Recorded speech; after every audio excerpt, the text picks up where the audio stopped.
Tak sedikit warga dan pengurus masjid ragu dengan arah kiblat yang dibuat. Hampir rata-rata masih menggunakan aplikasi smartphone. Namun ternyata Kementerian Agama di setiap kota memiliki tim hisab ruqyat yang bertugas membantu warga menentukan arah kiblat dan diyakini memiliki tingkat akurasi tinggi. Ketua Tim Hisab Ruqyat Kemenang Prabu Muli mengatakan arah kiblat sangat penting karena termasuk syarat sah solat. Tanpa halangan syar'i tidak sah solat tanpa menghadap kiblat. Di Prabu Muli sendiri sudah banyak masjid meminta bantuan kepada Kemenak meski diperbolehkan menggunakan smartphone, namun pihaknya tidak merekomendasikan karena fungsinya tergantung dengan kekuatan sinyal.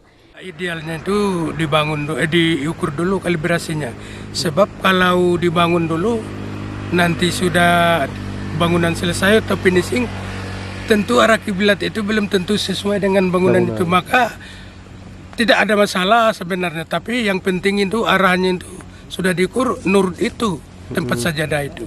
Tentu kadang-kadang banyak yang kelong, banyak yang kosong. Untuk ibadah khususnya sholat itu aku yakin benar bahwa arah kita menghadap kiblat itu tidak melenceng lagi.